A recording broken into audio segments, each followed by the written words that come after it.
Let's hit the sticks, baby. There we go.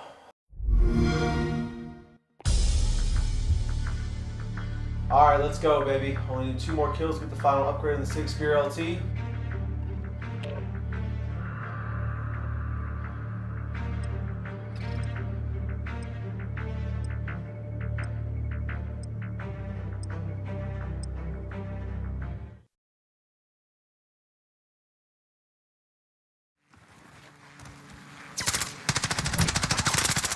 Team deathmatch. Enemy threats in the AO. Weapons hot. Oh, you gotta be kidding me. The match has started, bro. Damn, this gun sucks without that adjustable gas block. Are you kidding me? Are you kidding me, bro? Oh! Just 2 kills. Ooh, 1. Okay, one more. Here he is. Got him. Oh, shit, that ammo. Come reload me up. Ah, I got that. Alright, let's get out of here. Upgrade this thing.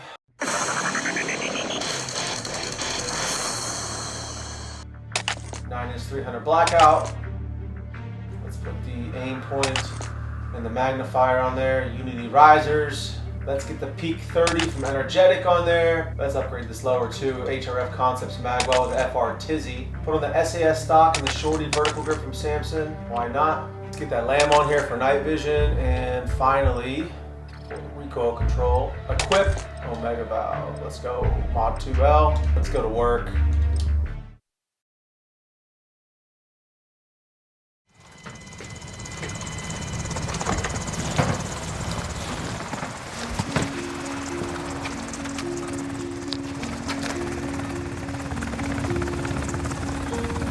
Team deathmatch. Enemy threats in the AO. Weapons hot.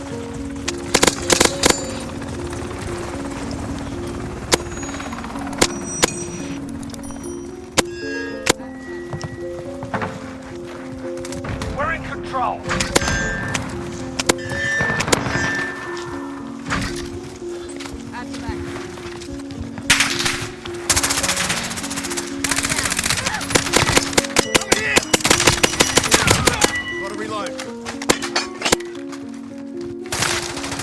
Taking fire! UAV on station, ready for fire. Requesting recon.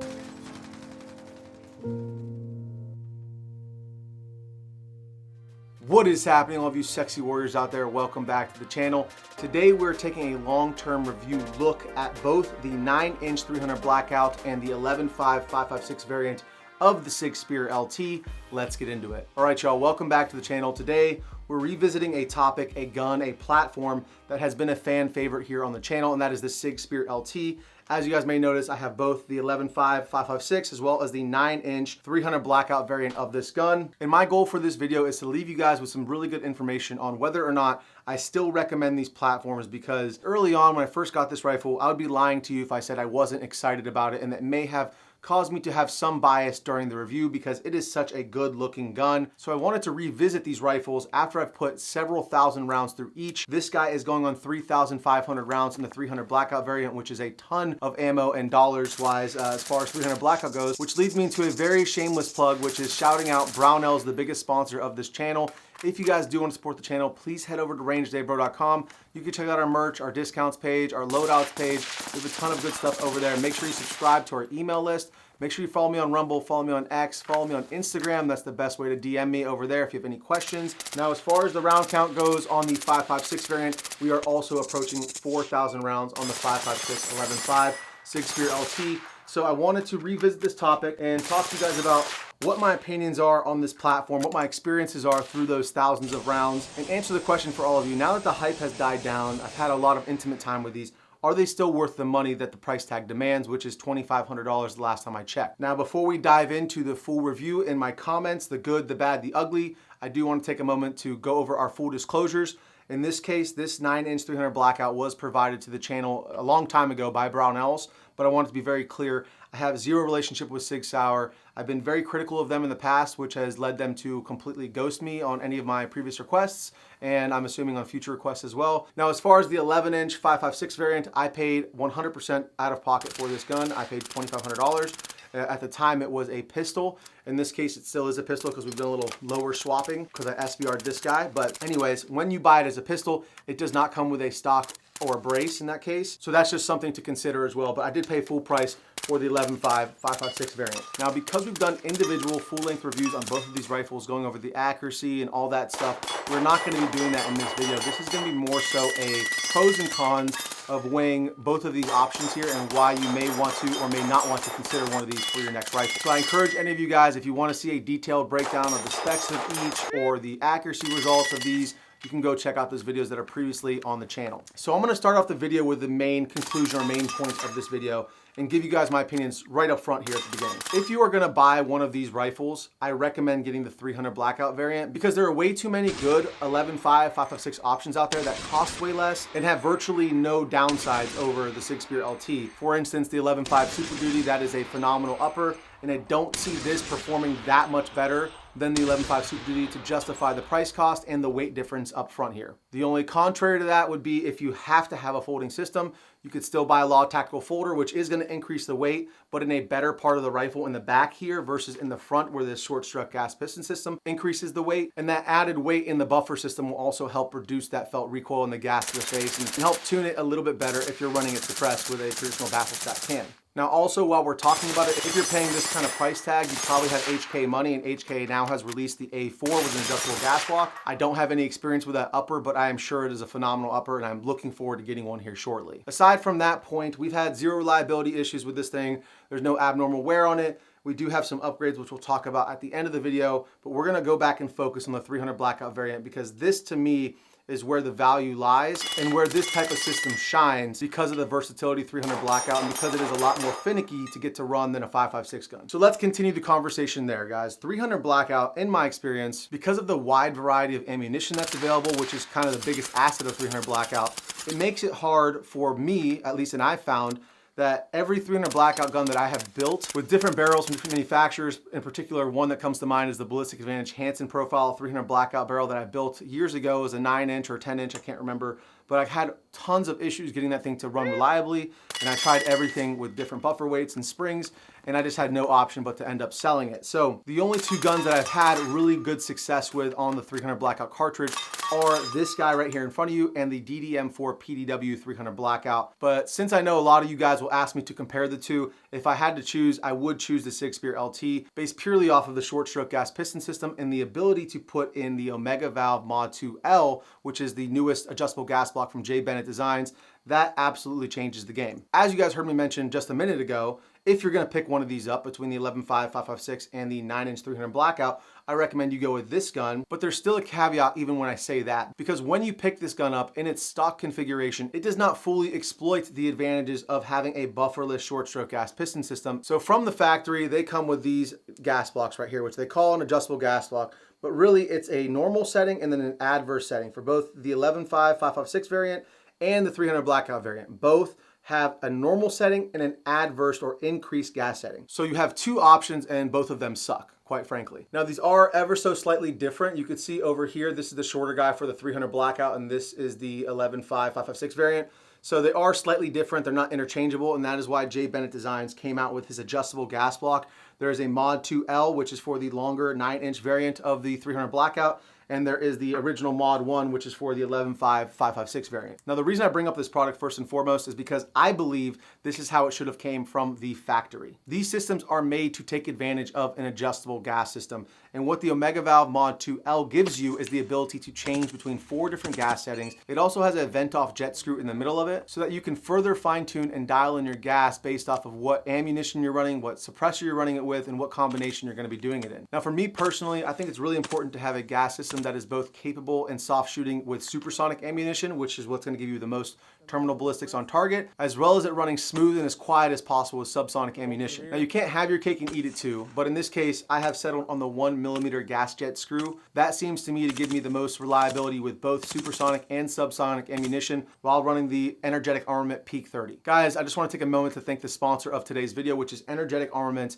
As many of you know, I am working for them running their YouTube channel, but I would not work for a company that I did not believe in already. I know the owners and the engineer, and this small shop is absolutely dedicated to giving you guys the highest quality suppressors for the best price on the market. The attention to detail and the value you get out of their cans is second to none in my opinion. Since I've had their demo case, I've been able to shoot all of their cans on a bunch of different calibers and platforms, and every single one of them continues to impress me. So if you guys are in the market for a suppressor, check out Energetic Armament. Head over to their YouTube channel, which I run, and subscribe. It would greatly help me out. So back to the video. Up here at the blast end, we do have the Energetic Armament Peak 30. This is running on a direct thread taper adapter mount. Just for those of you who are thinking about getting the Omega valve, I want to give you the recipe that I have for what I've had success with. Again, the 1mm gas jet screw installed. I have it on setting 3 for subsonic and setting 1 for supers, which is the most restricted at 1 and the least restricted gas at 4.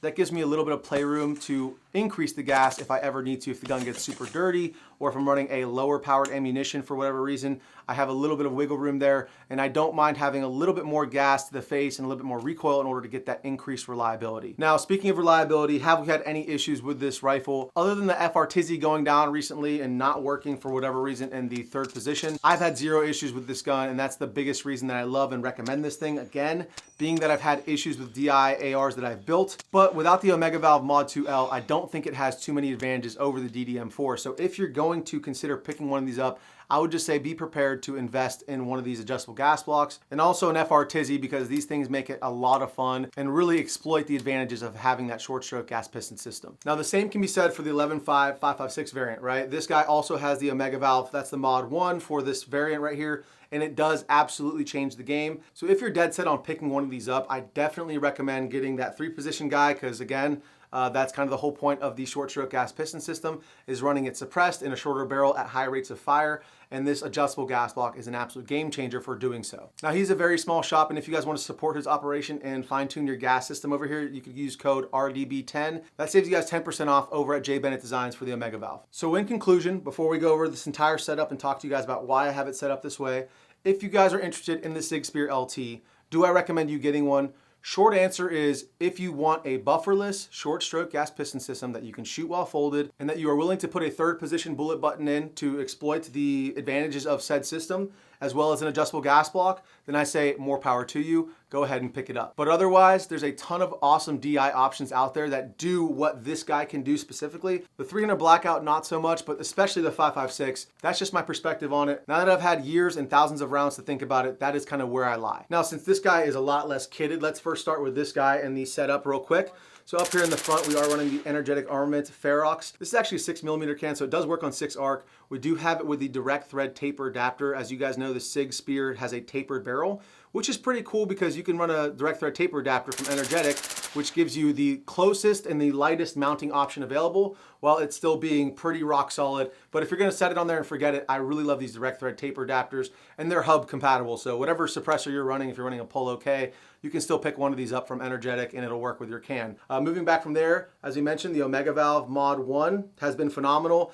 Completely changed the game on this guy. It definitely has more of an effect on the 5.56 because 5.56 is more consistent as far as the pressures and the power of the cartridges. So it definitely made a bigger difference, I would say, on the 5.56 gun than it did on the 300 Blackout, because 300 Blackout is that jack of all trades. You have to kind of make it work with all the different ammo types, all the different grain weights. So it's a lot harder to optimize a system like this. But I will say, on the 5.56 gun is a super simple install. You put it in and it works phenomenally well. They changed this from like a Chris Vector submachine gun rate of fire with the FR Tizzy to like a perfect 330 ejection pattern. It turned it into essentially the same cyclic rate that I had on my 12.5 Griffin Armament, which was like the softest shooting, smoothest shooting AR that I had in that 3rd position to date. Moving back from there with a Die Freeco Tiger Claw RDB10 will save you guys 10% off over at Die Freeco. Big fan of this. As far as the hand stop goes, we have some rail scales back here for some added grip. Up here on the top for a white light, we have an Enforce weapon mounted light, but it has one trick up its sleeve. If you simply flip this switch, it turns it to IR. So now I have an IR illuminator as well as a white light right here on the top of the gun.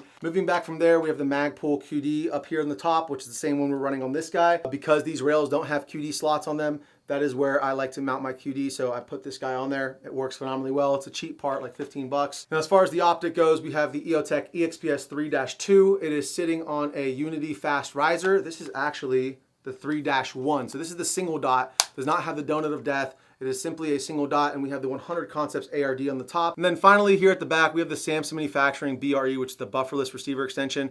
It is phenomenal. It is my favorite one to date. When you pull the brace off, you can see what it looks like. It comes in black and FTE, has a 2 crossbolt lockup here in the back on the 1913 pick rail. It doesn't have a positive where it like locks in for retention. So if you shake it hard enough, it will fall out. So if that matters to you, then keep that in mind. But the lockup when you push it out is absolutely rock solid. This is like bolt gun like type lockup that you'd want on a bolt gun. It's really impressive. Has a simple button to push here to unfold it and locks back into place like so. SBA 4 brace on the back, and we have a Geisley Super Dynamic 3-gun trigger in here. Phenomenal trigger for semi-auto, I love it. And then the HRF Concepts magwell. That is gonna cover it for the 5.56 gun. Let's move on to the 9-inch 300 blackout, guys. So we already talked about the Peak 30 up here in the front. This is a stainless steel traditional baffle stack can. It's a phenomenal can. I've had no issues with it. Performs really well with supers as well as subs. Performed well at nighttime with flash, as you guys will see from the footage. It's just a really good middleweight option to not break the bank, but have a really high quality made suppressor. Moving back from there, we have the Surefire Mini Vampire on here. We have it mounted on the top pick rail. We are running it with just a tail cap here. After speaking with a gentleman at HRF Concepts who sent out the skiff and the magwell here, he told me that this is his favorite configuration to run the skiff in, which is just a straight up tail cap for your white light and then a pressure pad for your IR laser light and illuminator. So this is what I went with, and he's absolutely right. That tail cap is in the perfect position. I do prefer to run tail caps in general because there's less points of failure, there's less kind of shit going on in the gun, and it's just right there. When you're gripping the gun, it is literally right there. If my sling wasn't in the way,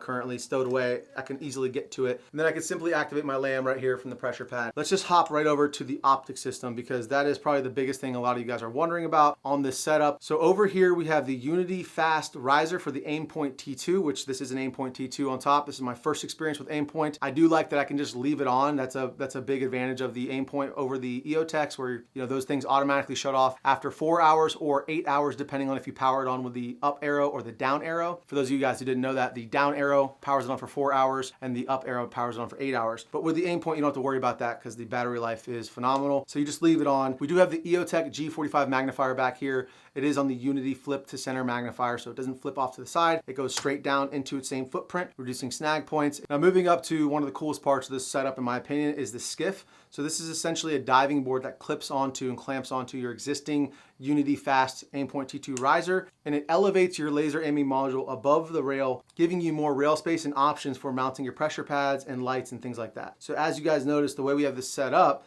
I have the ability to put a light up here right at the front of the rail because this skiff is where my laser aiming module is. Instead of having it right up here at the front and having to put a light off to the side, getting a different tape switch that'll then be a dual lead tape switch for my light and my laser, and then having to position that back further and kind of work around that whole tactical Jenga puzzle, I'm able to just raise it up here, get it out of the way. It'll reduce or eliminate the splash off your suppressor for your IR illuminator, which is really cool, and gives you a ton more real estate on your rail, especially for these shorter railed guns. Another huge advantage of the skiff, as a lot of you guys know, the earlier Gen 1 and Gen 2 MCXs had issues with the rail shifting. Now allegedly SIG has fixed that with these 2 bolts back here. I've never actually put that to the test where I'm intentionally dropping these or trying to shift my rail to see if it will hold zero. But in this case, the skiff just eliminates the need to even worry about that, because whether you're running it on a system like the SIG Spear or anything besides an LMT or a SCAR, essentially, the skiff is going to be a huge advantage because it's mounted to the upper receiver. And in this case, this is where this T2 would be mounted on a regular AR-15 upper anyways. It's not any further forward. So it gives you the advantage of not having to worry about zero shift if your rail shifts. I wasn't quite sure how tight this lockup would be or how much confidence I would have in it before it arrived, but I got to tell you, the machining is absolutely phenomenal. The anodizing matches perfectly with the Unity Fast Riser, and I'm overall a huge fan. I got to say, aesthetically, this is probably the coolest setup that I have looking wise and functionally as well. Now, as far as the Holosun Iris, again, I've only had a few range trips with this where I was able to utilize it and shoot it under night vision. So if you want a detailed review on the Holosun Iris, I recommend checking out Brassfack's channel because he did an incredibly autistic, phenomenal review on it. And he hit the nail on the head with my biggest complaint about this laser, which is the divergence. So the slider is super nice with great detents all along the way. The problem is at the tightest point, it is way too tight. In fact, the first time I used this, it was set all the way back, which is the tightest divergence. And I thought it was a thick laser beam when I was activating it. I couldn't believe how tight this thing got. And for a super small laser, if you don't have a clip-on night vision type device, I don't really see the application for needing it to be that tight. And in fact, at the widest point, I would have liked to have an option to go one click wider. I would love to have one more wider option and one less tight option if Holosun is listening. Moving back from there, we have the Nemo Arm Sentry Strap. This is a magnetic sling retention system, which is really cool. I've used it on a bunch of different rifles, moved it around from rifle to rifle, and it is retaining our HRT tactical sling. This is their combat padded sling. This is the best sling on the market, in my humble opinion, because it gives you the advantages of a padded sling, which is like not rubbing and cutting you because it's super thin material and not being super uncomfortable in the neck. But it also is a thin enough padding that you can easily fold it and stow it and not have to worry about it being super bulky like some of the Blue Force gear slings I've used in the past. This is the perfect sling in my opinion. It's got a nice pull tab and it is super smooth, very easy to actuate. It's the smoothest pull tab I've ever used, so I'm a big fan of this sling, and RDB5 will save you guys over at hrttactical.com. So let's move on to one of the best improvements that I've seen to this platform, which is the Omega Valve Mod 2L that you see here in front of you. I just pulled this thing out without any tools, which is really cool. There's a detent on the gas block that you need to push down in order to change the positions.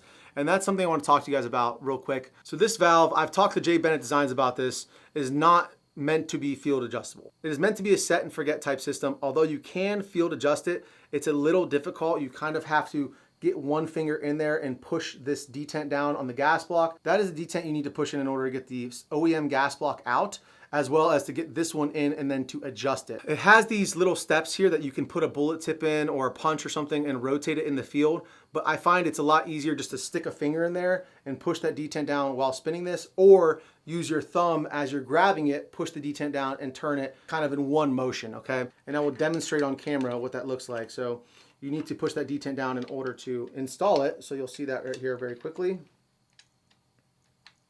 So first, put it in like so, start to turn it, and then push that detent down, spin. So it is currently in the 4th position because that's just the way I ended up turning it when I installed it. And then I can push this down again with my thumb, which you guys probably won't be able to see on camera here, but I'm pushing it down with my thumb, and then I can turn it. Now if I just try to turn it, oh, there, it went actually. Just trying to turn it again, and it's not working, so I'm gonna use my thumb again, push that detent down, and then turn it. And now it is in the 1st position. So let's see if I could just turn it with sheer will. Nope, can't do it. Now let's see if I can do it with the tip of a bullet. Okay, got it started. Finish it off. There we go, I can finish it off with my hand. Now in this position, the steps aren't small enough to actually get the bullet in there again to turn it. So in this case, I wouldn't be able to use a bullet or even a punch because it's already kind of maxed out its turn because the holes are pretty large. So I would just go with the thumb again. This is the easiest way, just to use your thumbnail, push it down, and then be able to turn it. And then moving back from there, we have another phenomenal product from Samson Manufacturing. This is the SAS, or the sexy ass stock as they call it. It is a really badass 1913 stock. In my opinion, one of the best balances between a rigid heavy duty stock and a lightweight skeletonized stock. There's a simple button you can press over here to adjust your cheek riser. So this is in the fully collapsed position. So all you have to do is press and pull up. So there's the 2nd position right there. There's the 3rd position. And there is the 4th position, or fully extended. So I like that it folds very slim and compact. Big fan of that. The same exact lockup as the BRE. So super solid lockup here with 2 cross bolts, simple button push design to adjust it. Also a length of pull adjustment, which I find completely unnecessary because this is a 9-inch stock as it is fully collapsed. Now moving from the stock down to the lower receiver, first I want to just give a huge shout out to HRF Concepts. He did send out the skiff and this magwell right here. The magwells are phenomenal, guys. Under nods, this is an absolute game changer, even without nods, just for quick mag changes and reloads. They add no weight to the gun and they're super durable and they just work, guys. I want them on every single gun that I have. Aesthetically, they look great, they fit great, and they just change the game, especially under nods, but also just in competitions and for fast reloads. So do I still enjoy shooting this gun? Absolutely. It's a phenomenally good time, especially the 300 Blackout version. The 5.56 is also still fun, but I just don't think it packs enough value into the price point that it demands, especially when you can get something like a Geisley Super Duty, which packs way more value in my opinion without all the QC issues that SIG has had, which that's something I forgot to talk about real quick. When these guns arrived, the barrel bolts were torqued to the incorrect spec. They were about 35 inch-pounds on both rifles when they should have been 60 inch-pounds from SIG's own recommendations. So that's gonna wrap it up for today's video, guys. As always, I love y'all. Thank you so much for staying to the end. rangedaybro.com for merch, our discounts page, our loadouts page, all that good stuff. Subscribe to our email list, follow me on Rumble, X, Twitter, all that good stuff. And as always, guys, Christ is king. Drink a lot of water, stay safe, stay dangerous. Range Day Bro out.